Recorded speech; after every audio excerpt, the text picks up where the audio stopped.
We're joined today by head men's soccer coach Cale Wasserman. Coach, thanks for joining us today. Thank you very much. You have a lot of guys coming to campus to join your squad this August to replace the guys leaving from graduation. Could you touch on your incoming recruiting class for us? Yeah, this will be our largest recruiting class, coming into my 5th year here at Saginaw Valley. Really exciting class.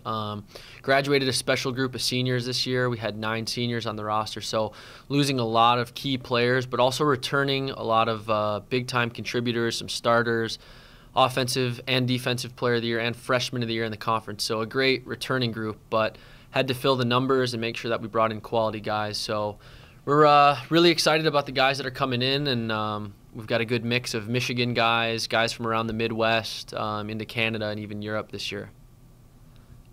Okay. And could you just touch on a few of them and maybe by position or their aspects of play where they're going to help you out this season? Yeah, we've got a well-balanced group of attackers, defenders, as well as bringing in 2 goalkeepers this year. I'll kind of go through them by location, as we've got some groupings of Michigan kids as well as some kids from other places. So we'll be bringing in 5 Michigan freshmen, all who stood out in their high school careers and club careers, winning state championships, Midwest regional championships, national championships, some first team all-state, dream team, some really good Michigan high school kids, which is always going to be our priority first and foremost. So our first 2 guys are from the Novi Jaguars Club, the Michigan Jags. They've done very well, won a couple national championships. Mike Winters is from the Ann Arbor area, very good attacking midfield player, calm on the ball, and he'll be coming in with Griffin Parks, who is also from the Jags Club and from the Canton area. And Griffin is a big-time goal scorer, plays well in big moments, and is one of those guys that we're really excited, both of those guys, to come in and hopefully contribute right away as freshmen. The next kind of partnership are a couple of West Side kids from the Grand Rapids, Kalamazoo, Rockford area, Dylan Harriet and Isaiah Orby, who both played for the Grand Rapids Alliance.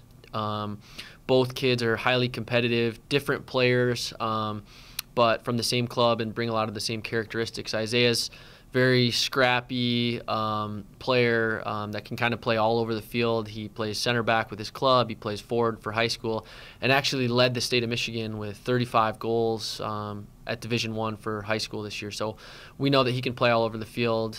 Dylan, on the other hand, is more of a central, solid player, maybe not as many goals, but just a workhorse in the midfield, can play outside back and play outside mid, but plays center mid and does a great job. So we think both of those kids can also come in and help add some depth and contribute right away. The last Michigan freshman is Matt Lang, who's from Fraser. He was another first-team All-State and Dream Team kid in the state of Michigan.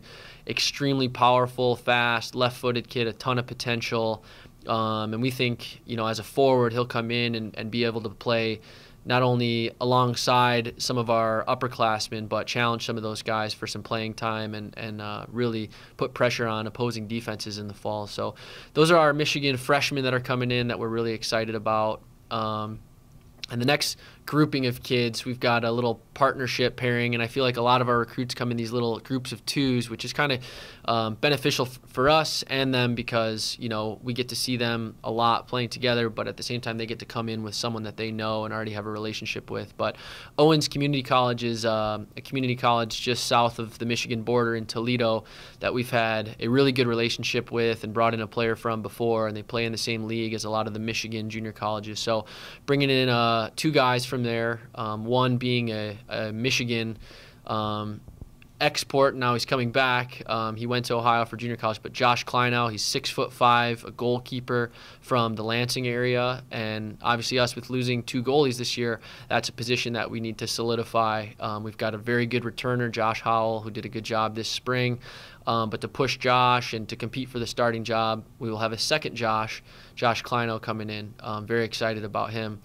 The second kid from Owens Community College is Troy Watson, who is originally from Scarborough, which is in the Toronto, Ontario, Canada area. Troy's a kid that we knew since I got here pretty much, was recruiting him out of high school. He went the junior college route and gained a ton of experience starting, was the defensive player of the year in the Midwest region, was an all-region player. So he'll come in, he can play holding mid, he can play in our back line. But again, someone that we've had a long-standing relationship with that we're very excited he's finally going to be putting on a red jersey in the fall for us as a Cardinal.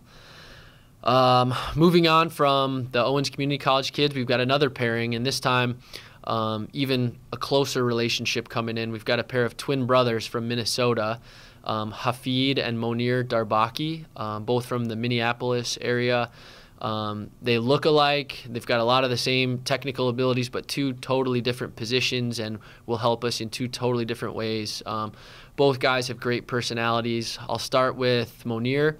Monir is a very attacking-minded player, very technical, very creative, will jump right into our attacking group and compete for playing time and help create and score some big goals, which is what we expect out of him. Hafid, on the other hand, is more of a possession-style defensive player, can play anywhere across the back line as well as the midfield. So both players were coached most of their life by their father, Yosef Darbaki, who played for the Moroccan national team. So, it's in their blood. They're a couple of kids that have high maturity on the field and a lot of technical ability from the environment that they grew up in. So they'll come in right away and add an element of experience, even as freshmen, that we need in this program. So excited about both of them.